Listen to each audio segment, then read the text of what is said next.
on a specific segment. And they contain more information about each of the segments than used to go in the one big book. He makes more money because people buy 20 books at $3 each or whatever.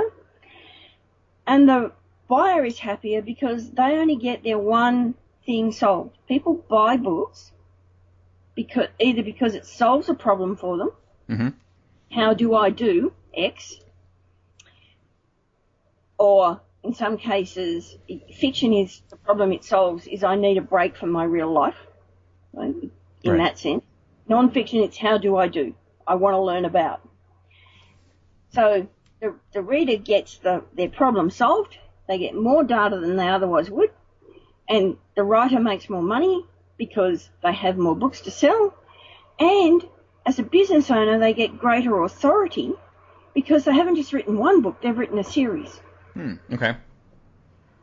So that's the premise, the first premise we start with. So the beginning of the 3-day process, which is best done where I get people, and it's only like between 10 and 20 people at a time, so that you get attention you need.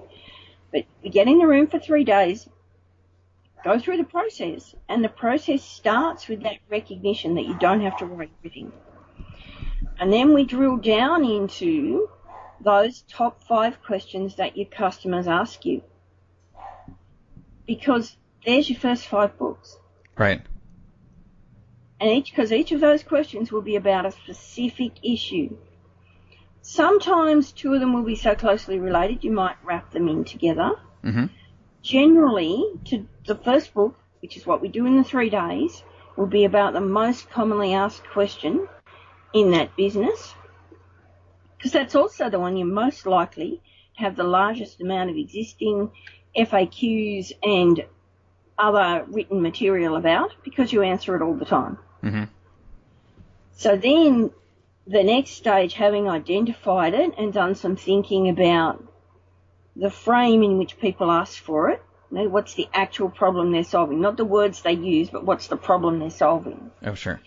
Because people, using the paving thing again, people might say, how do I lay pavers? But really what they want to know is, how do I make my yard prettier?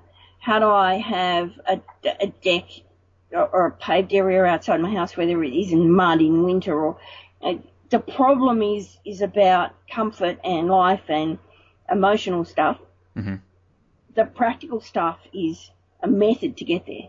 So we dig into what's the emotional content that drives the problem. And then we go digging into what material do people already have. Okay.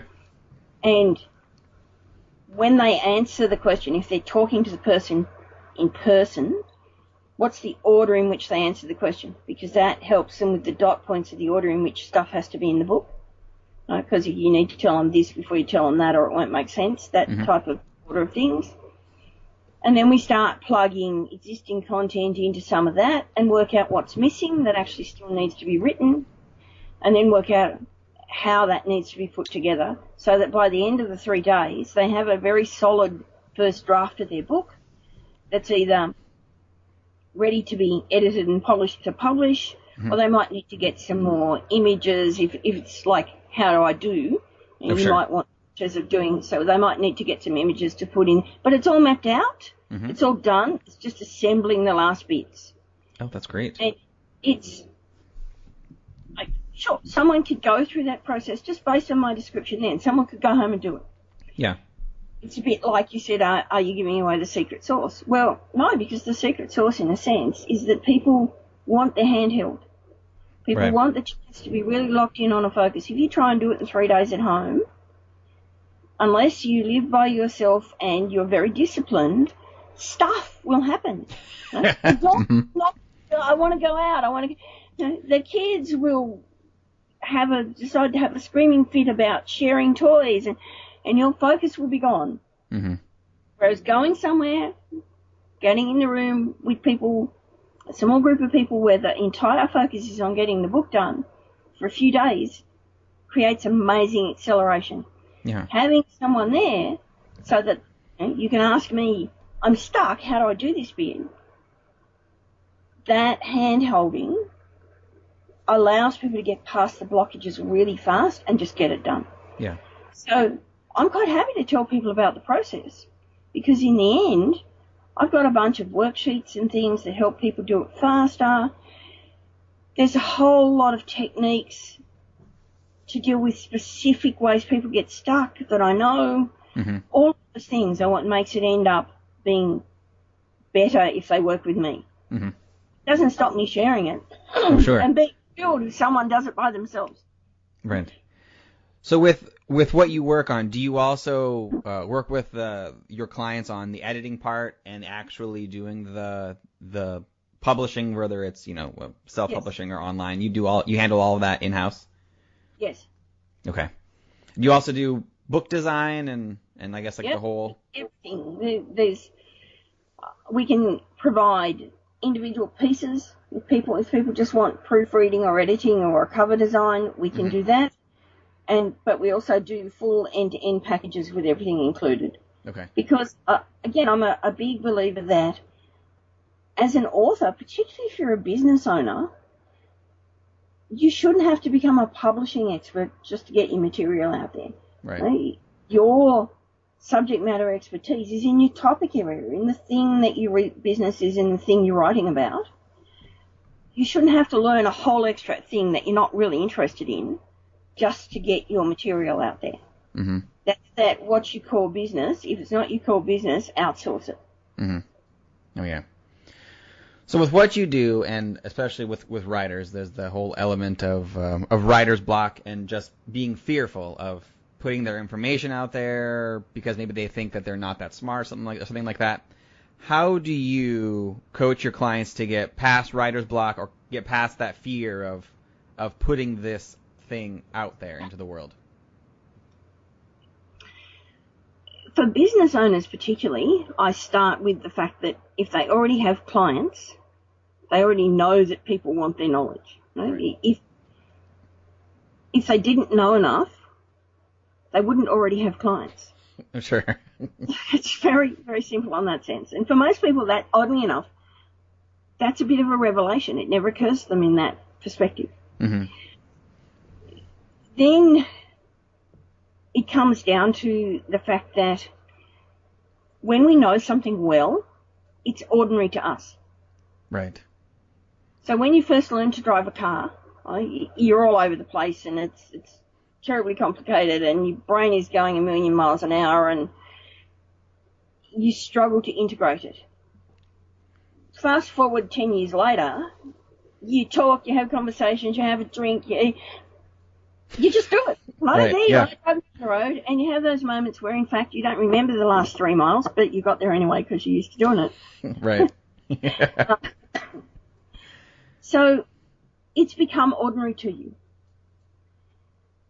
And that thing happens where if you talk to people, whether that's on the bus, at a party, and so people say, what do you do? And you say, blah, blah, blah, blah, blah, I do this.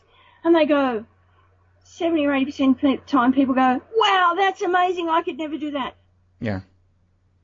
I don't know anyone who's never had that experience. That just happens. And why is that? Because it is amazing. Mm-hmm. They don't know how to do it. So what you do is amazing. And for creatives, that's particularly true. If people who are artists in any form, that you will meet people all the time who think they couldn't do something creative and are just mind blown by the things you can do. Mm-hmm. So what you have to remember when it comes to writing a book is that you're writing the book for all those people who think what you do is amazing. For those people, you know so much more than them. It is amazing. Yeah. And in real terms, most people know more than 95% of people about the thing they specialise in. Mm-hmm. So when you look at it that way, that means that 95% of the rest of the world might buy your book. Right, that's actually a great thing to think about, too. I never really thought about that. That's great. Wow. So with everything you've done, what would you say is the best advice you've ever received? It's probably pretty simple. The statement of, scared or not, just do it. Mm-hmm. I like that. The straight to the point, and it makes perfect sense. Yeah. So again, the worst you can do is fail, and if you fail, you learn something from it, and you just do it again. Yeah, that's great. Kim, I want to thank you for taking the time to chat with me today. I really appreciate it.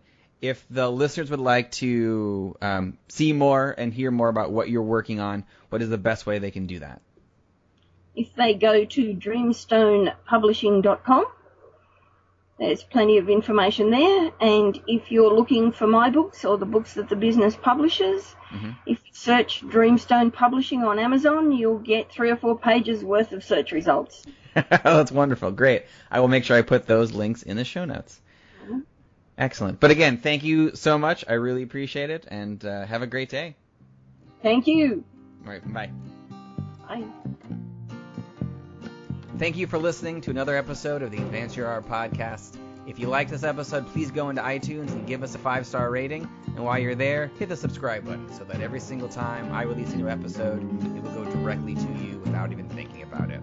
If you're interested in hearing older episodes, please go to advanceyourart.com where you can find the catalog of everything I've done so far, as well as contact information and projects I'm working on. Thank you again, and have a great day.